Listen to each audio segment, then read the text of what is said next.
Hello and welcome to the Storied Way Perspective. I'm your host Rituparna Ghosh, and today's episode is a very special one because it's also deeply personal. Our guest today is Roma Balwani, or as I've always known her, Roma Auntie, a pioneering voice in strategic communication, ESG, and leadership. She's held key positions at Mahindra, Vedanta, Aptech, and more. Today, she leads with purpose through her work with the Indian Deaf Cricket Association and the RB Foundation. But more than the titles, Roma Auntie's story is about resilience, reinvention, and the power of honest human communication. In this conversation, we talk about what it means to grow a career from ground up, how storytelling shapes influence and leadership, why mentoring the next generation matters now more than ever, and how professionals, especially women, can take charge of their personal narrative. This isn't just an industry conversation, it's a life conversation. Let's dive in. Roma Auntie, welcome to the Story Bay Perspective. It's such a joy to finally have this conversation with you, one I feel we should have had years ago. Let's start from the beginning. You've spent 4 decades in the world of communications. Tell us, how did your journey in this field begin? What led you to pivot from marketing into communication, and what was the world like back then? So, strangely, this is my story. And the story goes that I was a professional marketing executive in a company called Aptech.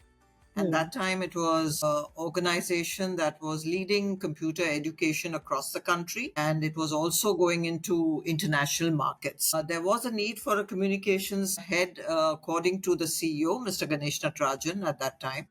And he had a very senior person doing that role and profile. And I happened to be sitting next to her doing my role, which was into marketing. And both of us were senior executives in the organization at that point in time. Now, looking back, it so happened that she decided to leave the organization because marriage took her out of the country. And that came as a sudden jolt to our CEO because it happened suddenly for her, and she didn't Hmm. want to lose that opportunity of moving out of the country with her husband. And the next thing I come to know is Ganesh calls me into his room and he says, I think you should take on the role of a communications head for Aptech. And I still remember my reaction to him. I said, Ganesh, I don't think I'm really suitable for this role because my area of expertise is more marketing, advertising, and what I enjoy doing.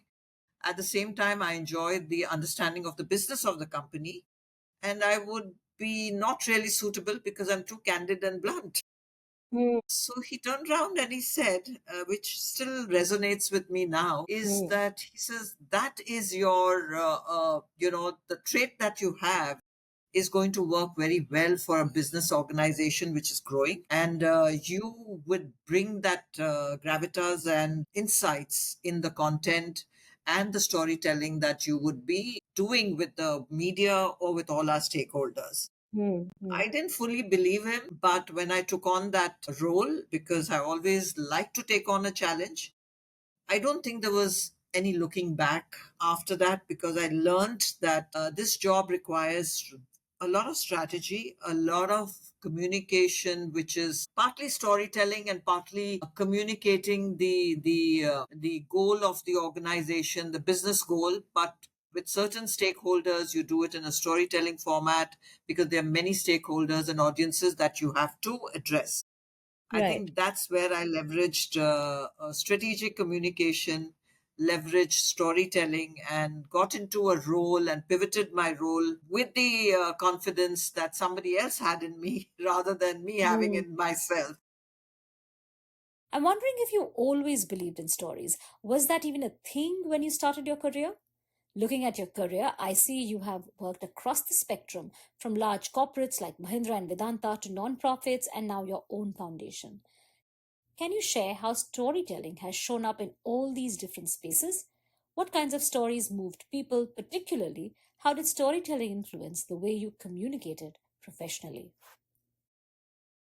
Yeah, so it's a long story to Yeah, start again. with. It's a long story, but I think it also goes back to the storytelling that I used to hear in a joint family where my grandmother used to tell us stories, and every night when you sit with her after dinner and hear stories which were more on spiritual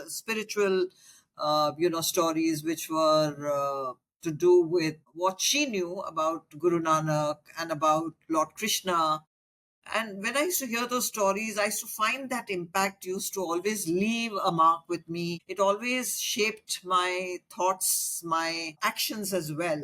And I think that is what was very relatable for me in my career. And I thought that unconsciously I would tell a story which would be filled with empathy, understanding of my audience, relating to my audience. So I think it's a powerful medium which I adapted very naturally because I've been hearing it since childhood.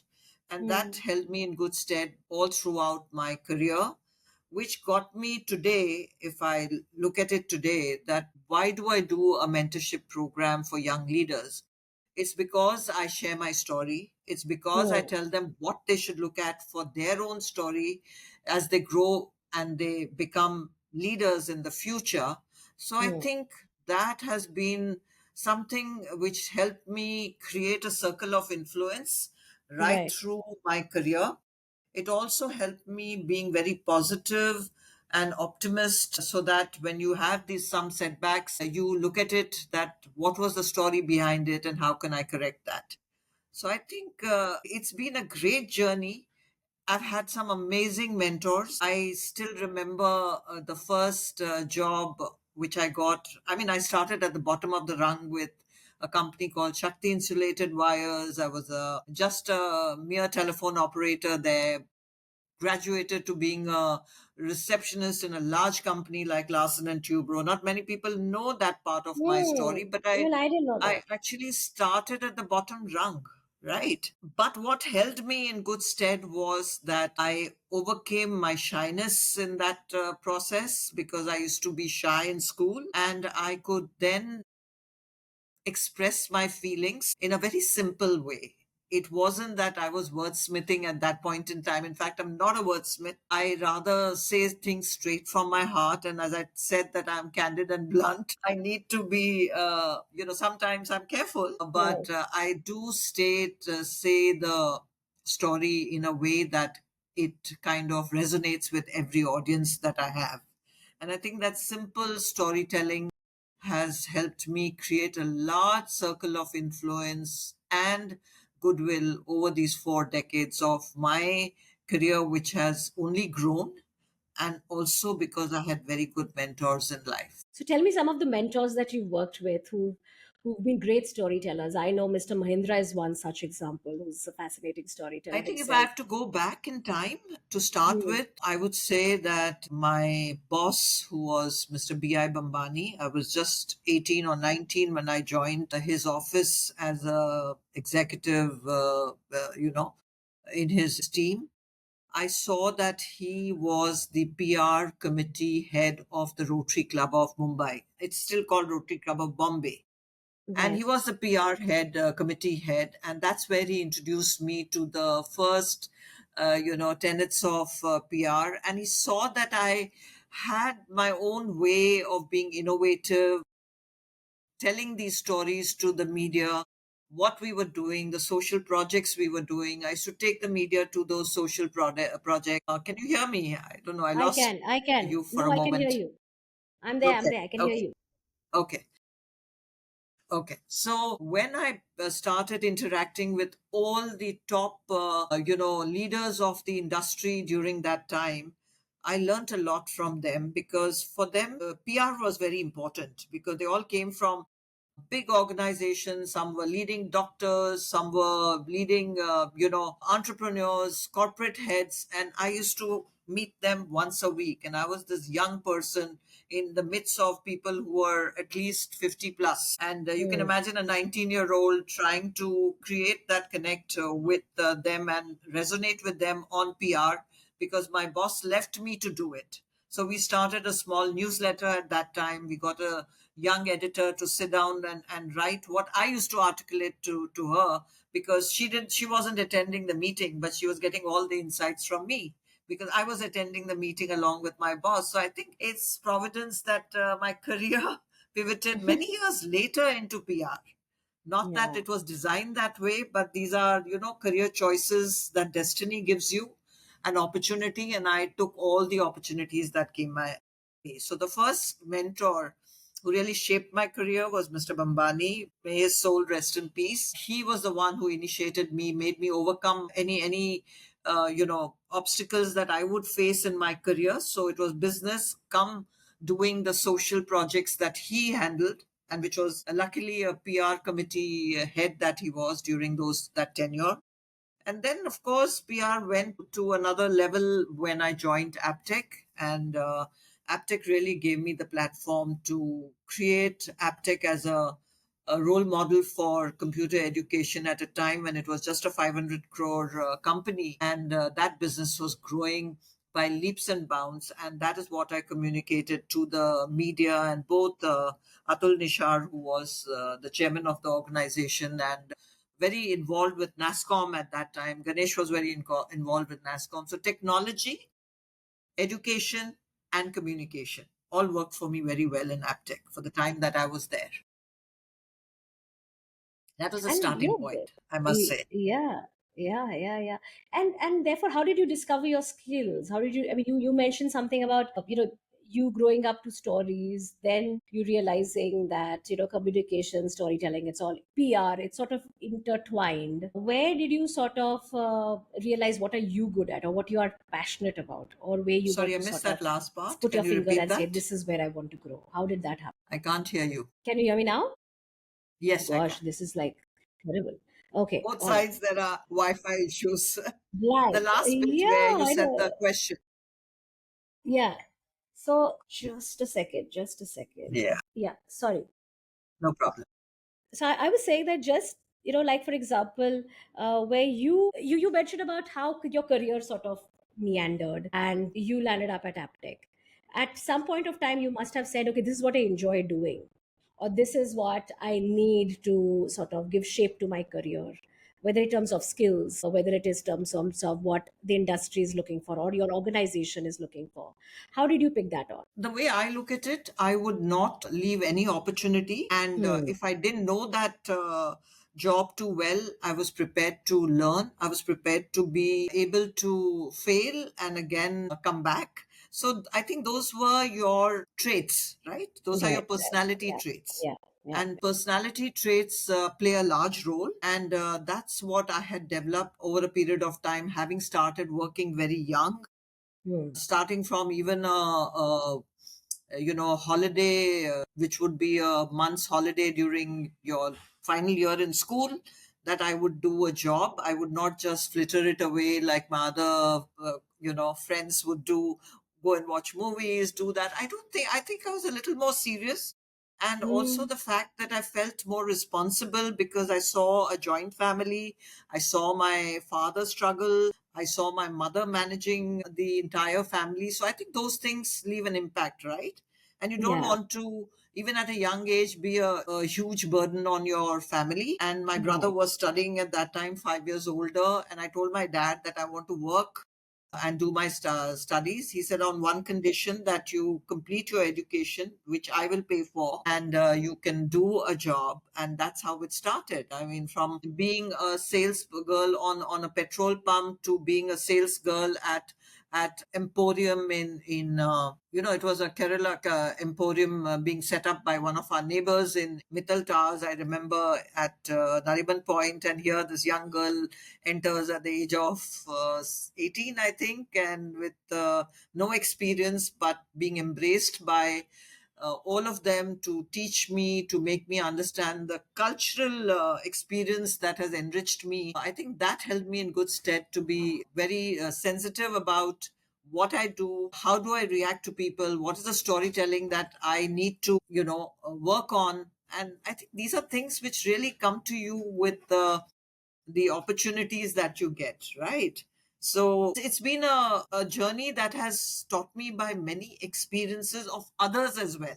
What I Yeah. see in them is not what I know, it's what I see in them. That's the storytelling that I do, because that is what I learn from them, right?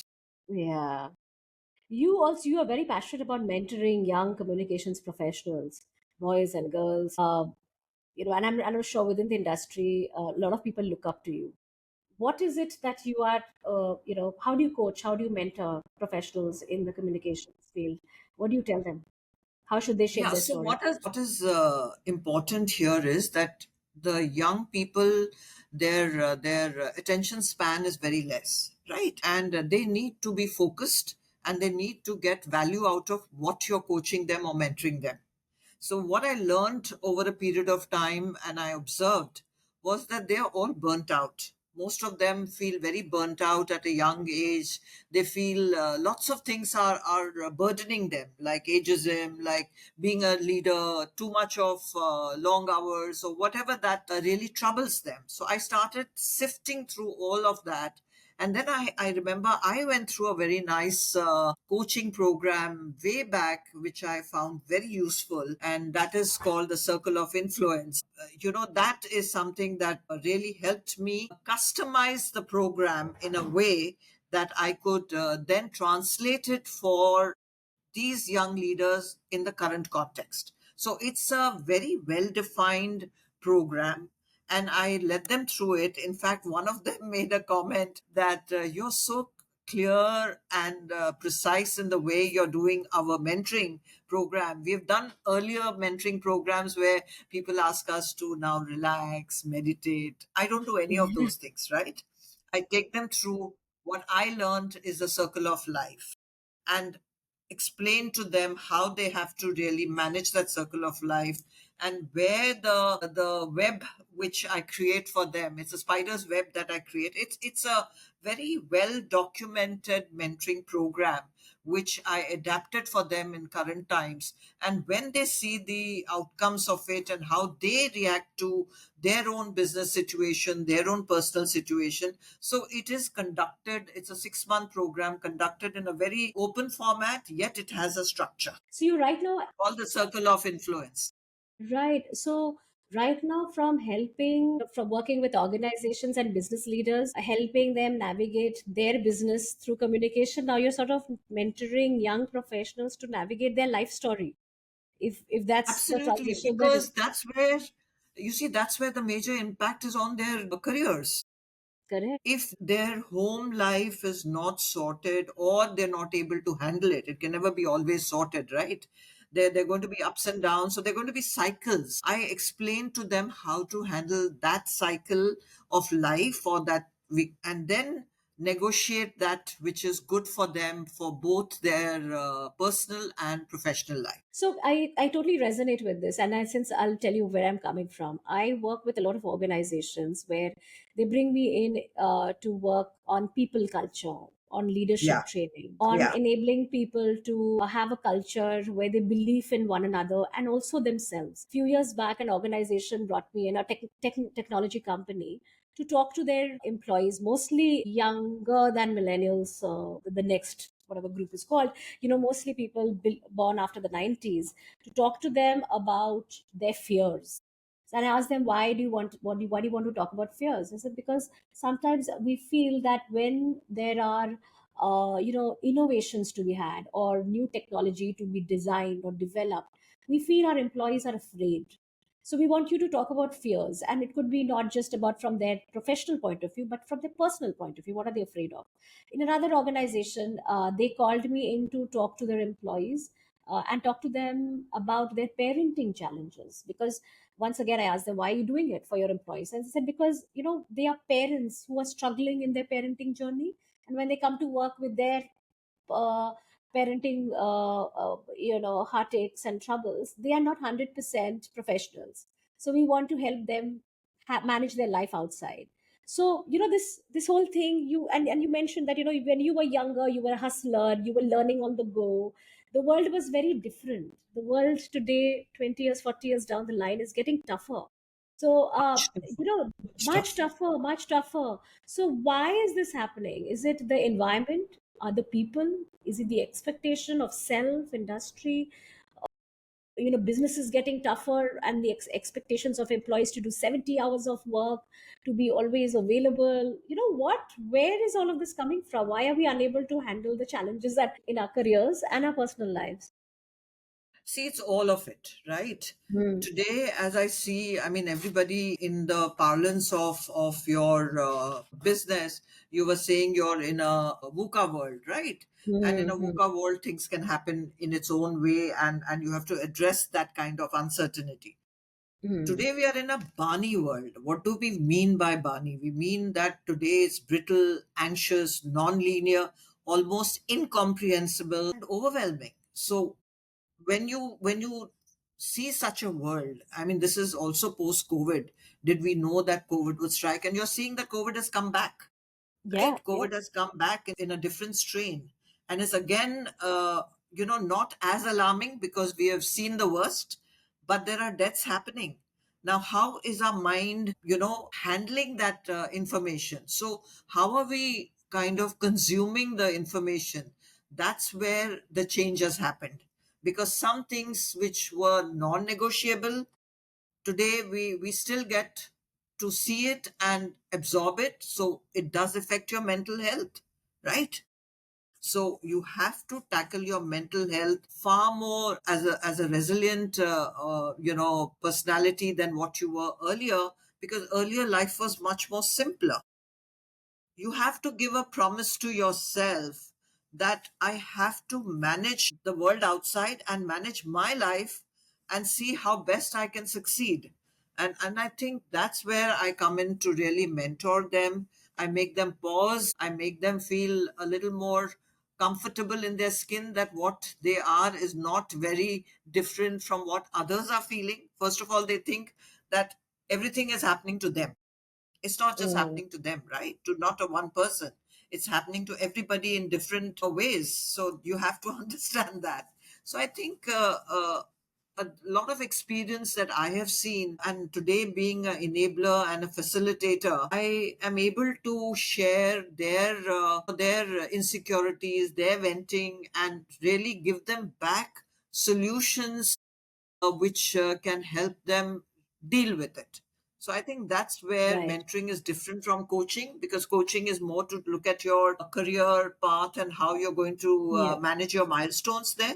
Mentoring is much beyond that. Mentoring gets into your life, Absolutely. gets into your personal space, but does not intrude.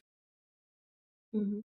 It does not intrude, but at the same time, it's empathy, it is compassion, it is also giving you a hand holding, even post the 6 month exercise that you do. Just yesterday, one of them called me, and a simple example, she went through all the interviews that she had. It went off superb, and suddenly she realizes that she's not getting the job, right? And she was absolutely shaken up, and she called me, can I talk to you? And I had a long conversation with her because she was one of my mentees in the organization that I was working with. And I explained to her, and I kind of told her how to really deal with this kind of negative emotion that she was feeling, because she had kind of let the emotion run very high in terms of the fact that she was getting the job. So the balance that you have to bring in your life also comes by the fact that you have to take both in your stride, the negative, the positive.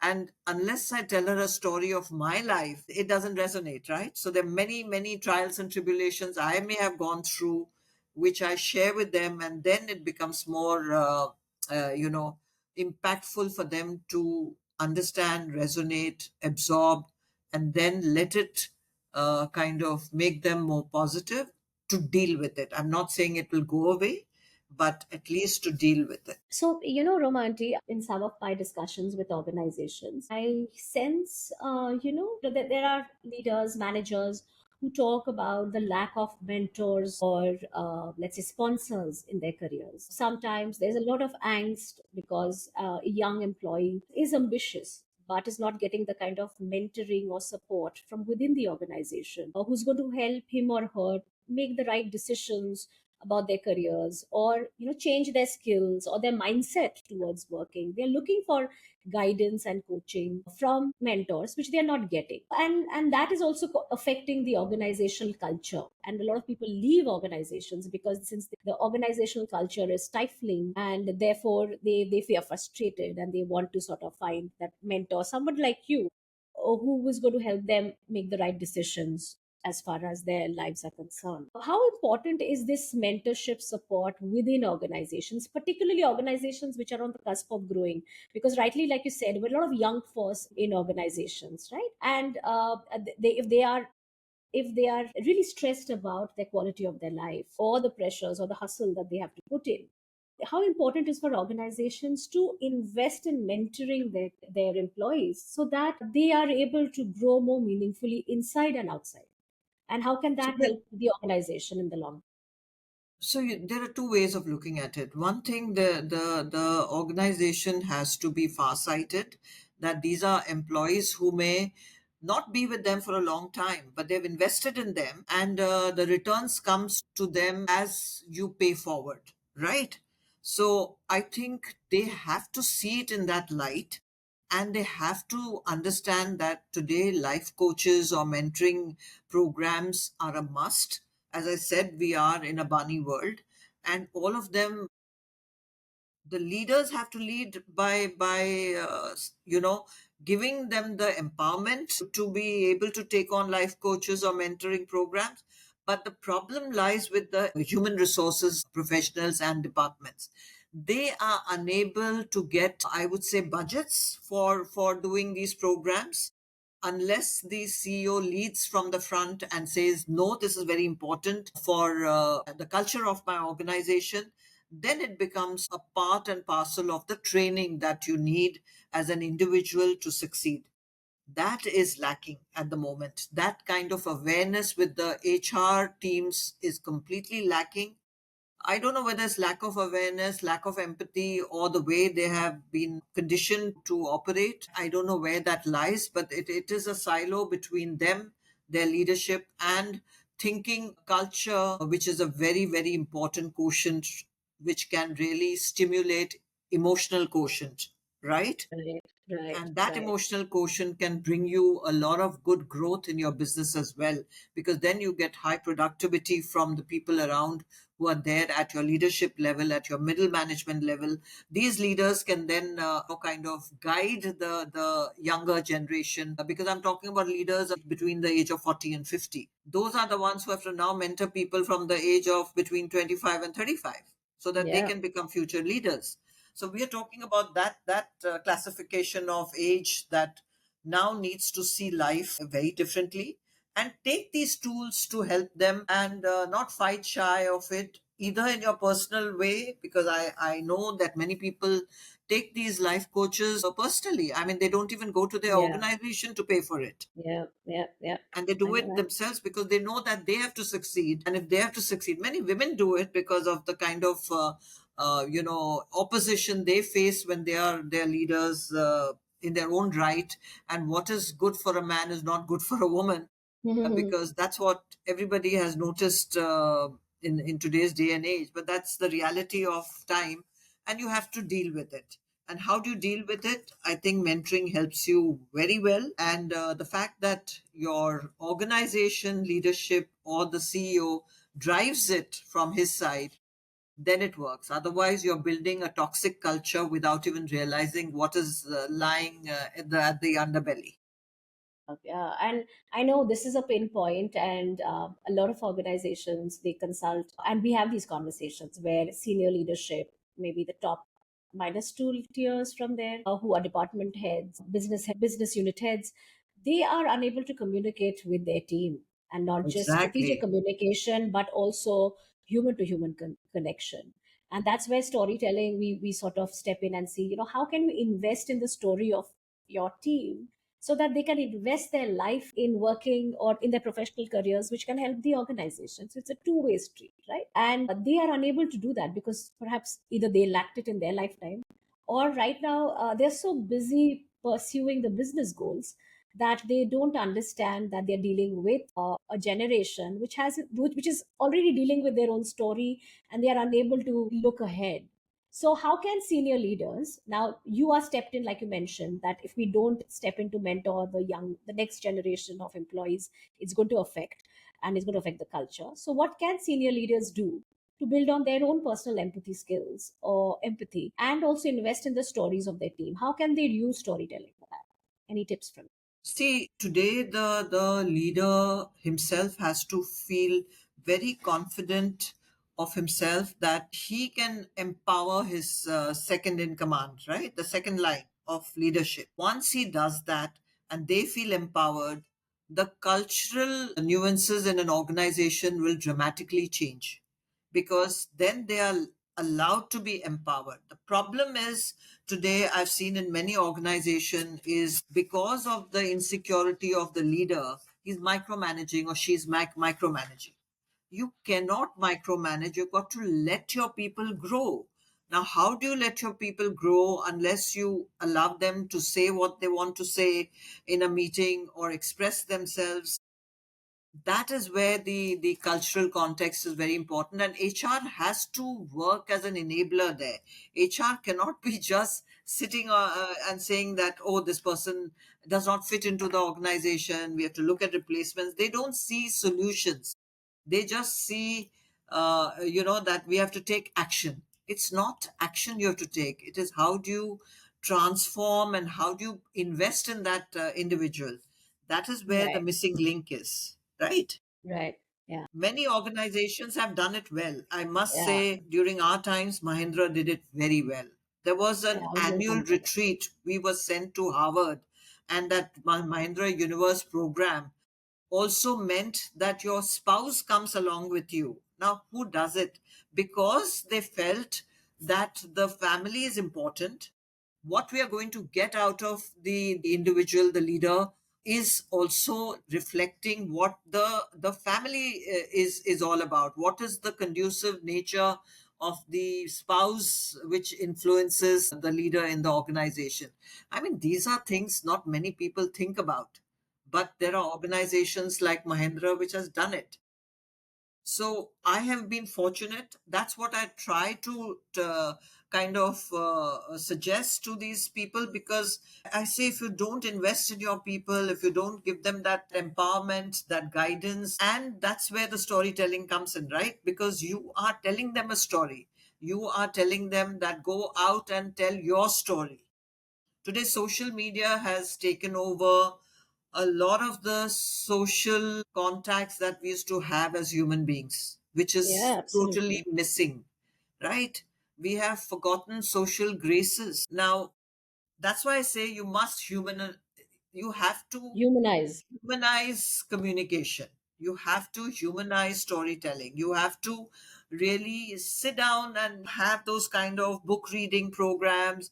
Have that time where you can, even if you're not doing theater, but kind of simulate a theater kind of environment.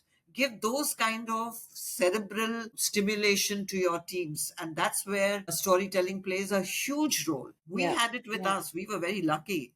I mean, I remember staying at Juhu, and there was next door a school building, and where these young theater artists, struggling theater artists, used to come and recite and do their own scripts before they could go for a audition or something. I used to just go there and sit, and I used to hear them, and it used to make me feel so happy that these are strugglers, but look at the kind of passion they have for storytelling and the way they work hard so that they can get a break in the old days in the Hindi movies. So I used right. to love that opportunity. Twice a week I would just go there and sit with them, hear about their struggles, how they manage their life. They come from small towns. Those are such experiences that enrich your own life when you're sharing your story. Agreed, agreed. I so believe in this, that you have to look up from your phone to go speak to a person, In to person. to develop your human skills, to remind yourself that you're a human. And that's where I'm coming to. We are a part of me, and we are all talking about AI taking over a lot of human No, but use functions. it as an AI, enabler. Use it as right? an No, no. enabler. Absolutely. But here you are talking about a process, about skills, about a way of life where human to human connection is the most important connection in the world. And no matter where you are headed, whether you're a business leader, you are looking for the next gen, the next best employee who has the best AI skills, but if you're unable to talk to each other in front of each other as human beings and understand how can you work together and create a good working relationship, everything is going to fall flat, right? So here we are looking at AI taking over the world, but here you are also talking about enabling in human to human relationships within organizations so that you can create good working cultures. Absolutely. I think technology, as it moves forward, should not overwhelm you. Hmm. Technology should always be an enabler, and you should be mindful of how technology can overtake and be sure that you are one step ahead. And that is why I tell people you have to reskill yourself today to stay relevant in your jobs and to be able to succeed and grow, right? That is very important for us. Now, that is what I see lacking in some of the young professionals because they're impatient. They have too many, what should I say, distractions as well. And their focus then gets, affected by the fact that they have too many things on their hand. And then they blame it to the environment. Yeah. Don't blame it to the environment. You have to look at yourself. You have to do self realization. Because every time you're going to pass the buck on to the environment, then you're not going to succeed. Then you're a failure in life. And that's what I've learned, both ways for strategic communication, my life, how I've led it, how I've simplified it, made myself, focused in what I can achieve and left what I cannot to a side because you can't achieve everything and you have to feel satisfied in the growth that you have achieved. And in my case, yes, I've been very fortunate and I've had a very successful career. Many may not face that same kind of career graph, but they should at least try for it.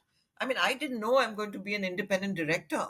Did I think about it? No. When the opportunity came and I was selected against another woman director who was, I would say, far superior to me in my sense, because what I heard about her and what I saw her the profile, because of my skill set, which was on branding, ESG, CSR, I was chosen, right? So you also have to really have those niche skill sets which you also develop and become experts in. So when you become an expert, then you are also looked at with that kind of respect and dignity, and you get what you want in life. Now, not many people look at it that way. They are generalists. Some of them don't realize that being a generalist, you must also have some specialization that can help you be more, you're able to then make your mark in the kind of industry you're in. And for that, yes, you need to communicate in a way that your story is very impactful and you have grown in that. So when you give that kind of business story, people then look up to you. So my business story was also very impactful for them because from nothing to everything is not an easy ride, right? Yeah. No, and when you were talking, I was just thinking that the young Roma would not have found, a role today because today when you go into a meeting, you can just very simply record that meeting and get AI to write the meeting notes, and you can give those meeting notes to your editor to write a newsletter very well. That part of the job is sort of taken care of. But I think Absolutely. Even the I, yeah, and you being so resourceful, you would have figured out, okay, this has already been done. Let me figure out do the next best that I can do. I don't looking at, exactly. and I think that's so important. And while listening to you, I was thinking that I think Roma auntie, you were one of the fewest working women who had a corporate career. Back then, when I was growing up, I met only working women who were teachers or who worked in banks, but a proper corporate career. I think you were the first one.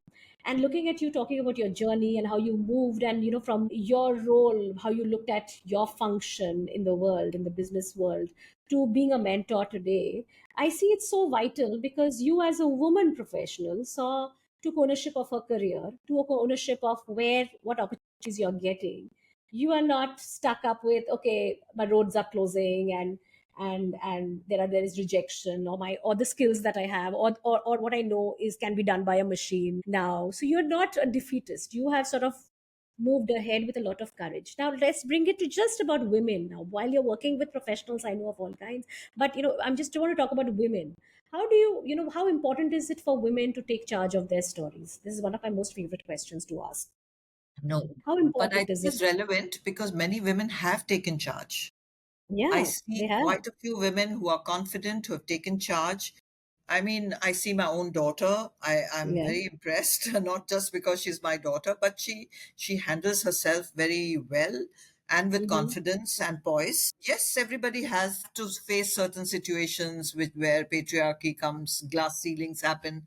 But I think women have become more resilient and have been able to deal with it. But reaching the top, where I've seen the little bit of hurdle, is when they go through their family life and they have to take certain decisions where if the men are not supportive, then they take a career setback, they stay at home, then they look after their family.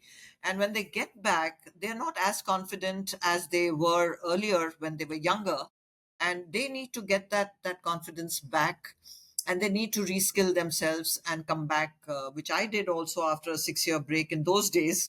Hmm. But I used those 6 years very judiciously and became a creative consultant, and I didn't waste that much time just being at home as a mother.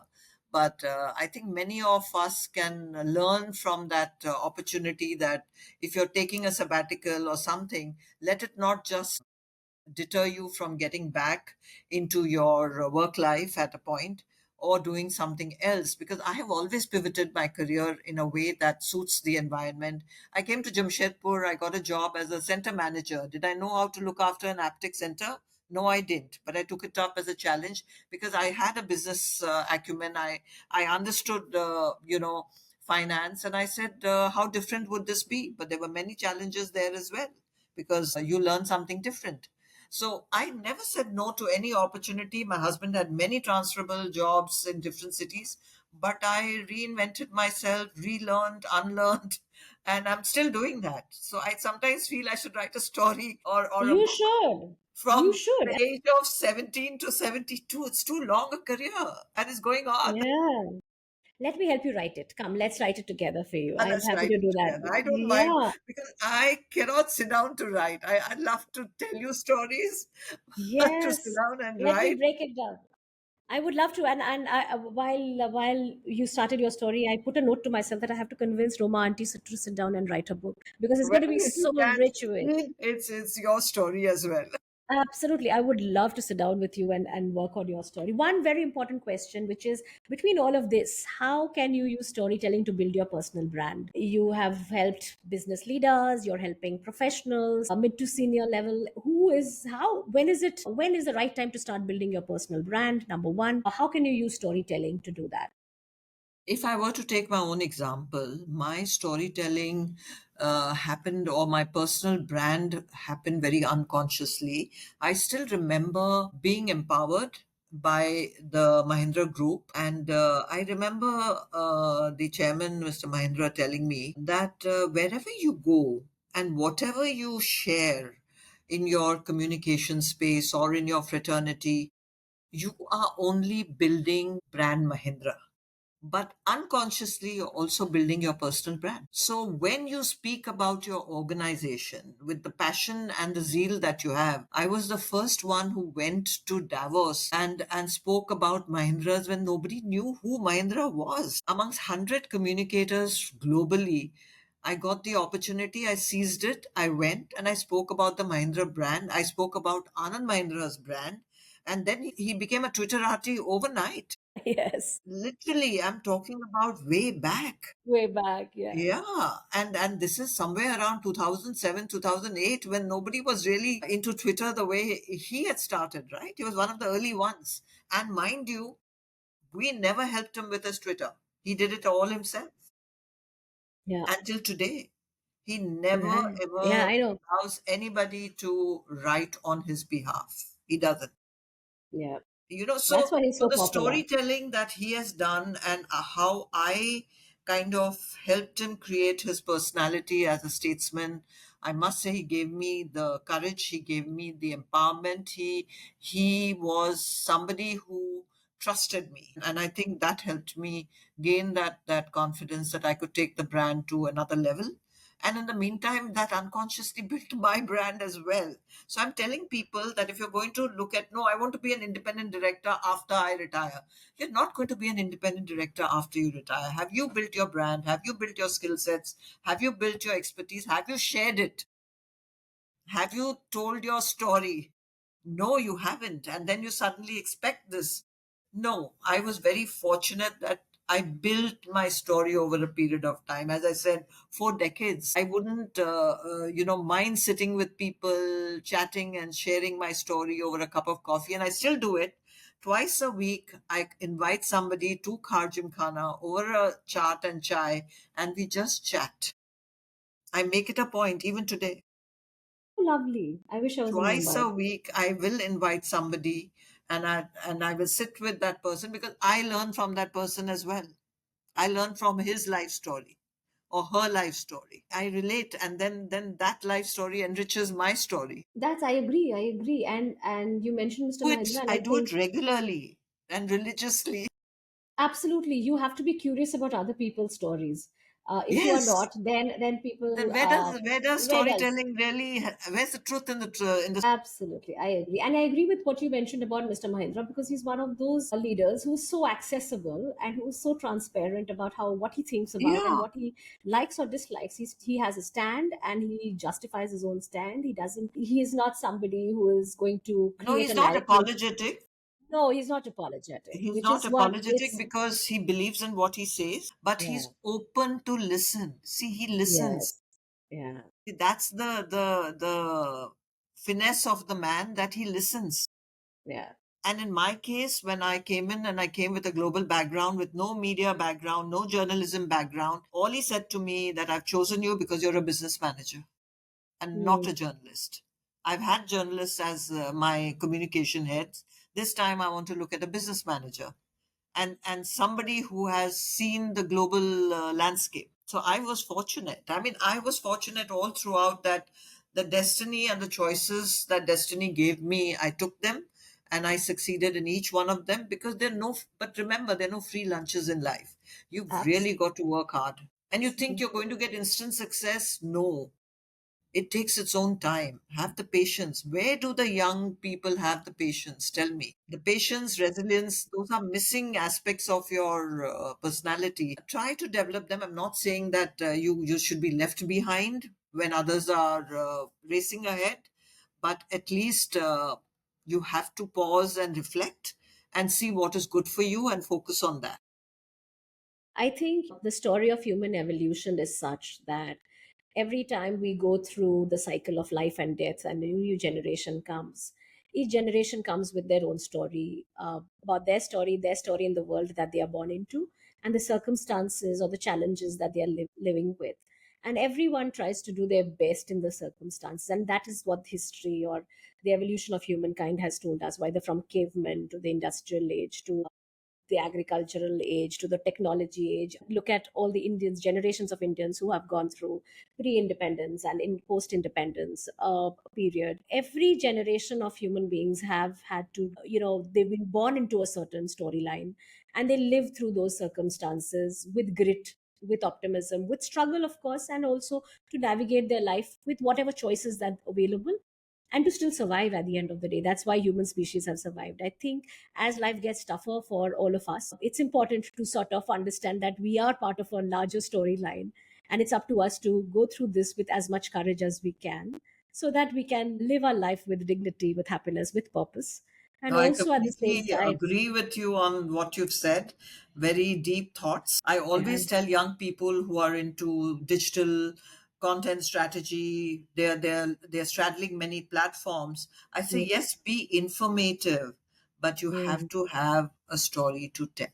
Absolutely, absolutely. Where are you headed? That's what we are Yeah, trying to get you at. have to have a story to tell. Unless that story is something that is credible and authentic and transparent and resonates with your audience, you'll not be able to either sell your product or be able to even relate to your customer.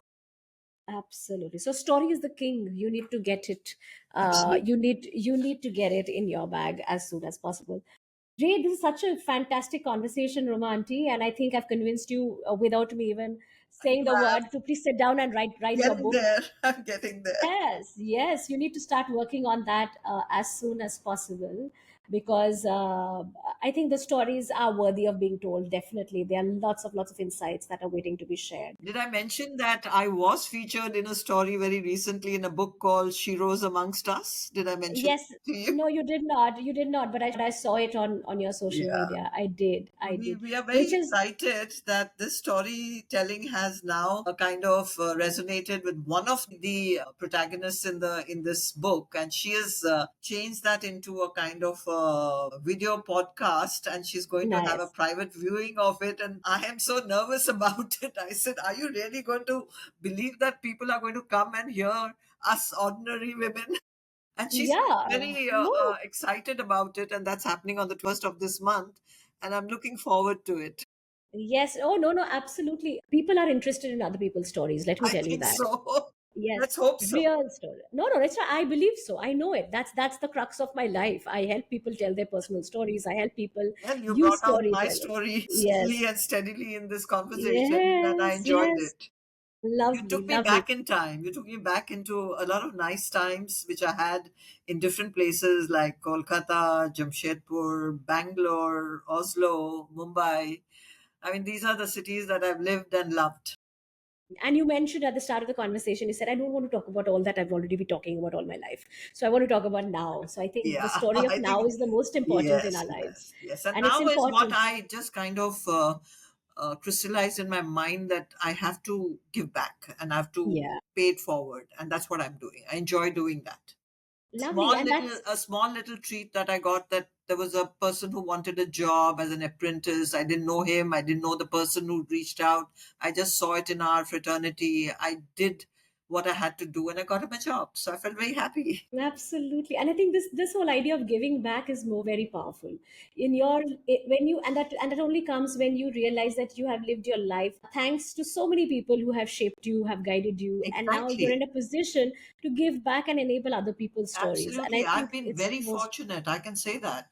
And I really thank all my mentors who have really given me the opportunity to learn and grow, because as a young person I was not exposed to all of this, but life gave me all the opportunities. My husband's job as a senior leader took me to many places. I learned a lot from him, and with a very conducive family atmosphere which helped me. I had very forward looking in-laws.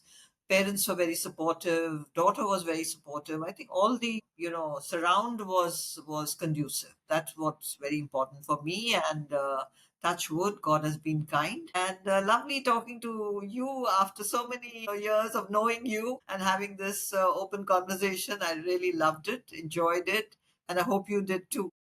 Yes, I loved it. Like I said, I wish I had this conversation with you 20 years back because I think at 20 years back, I would have got a very interesting insight I'm sure. into how to sort of lead your career. And 20 years into mid of my career, I'm having this conversation, and I sort of see. Yes, I hope I grow up to be someone like you who has that ability to also give back with so much of poise, with so That's much of important. grace.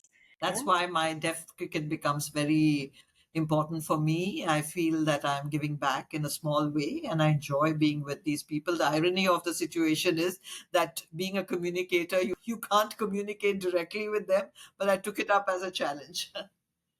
All My right. language with them is the language of love, nothing else. Yeah, that's important. That's important. All right. Thank you, Romati. Thank Thank you for you. being on Thank the you. Storied Way It was perspective. lovely chatting with Thank you. you and going Same back here. in time. Good Yeah. times, and having met your father and your family.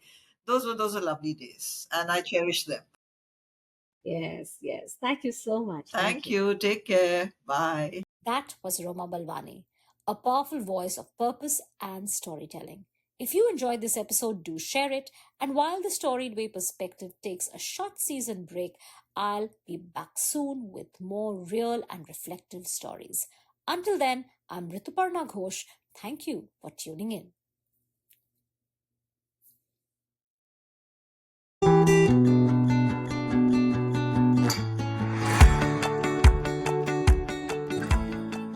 Hi, this is Rituparna. Thank you for listening to the Storied Way Perspective. This is a bi-monthly podcast where you will meet storytellers, influencers, entrepreneurs, coaches, thought leaders, and experts as I ask them what can stories do in the world today. You can find us on Apple Podcasts, Spotify, Amazon Music, Audible, and everywhere else. Look out for the Storied Way Perspective with Rituparna. No matter where you listen to us, please rate, review, and share the podcast. This helps me know you are listening. You can also write to me at podcast@yourstorybag.com. I will wait to hear from you.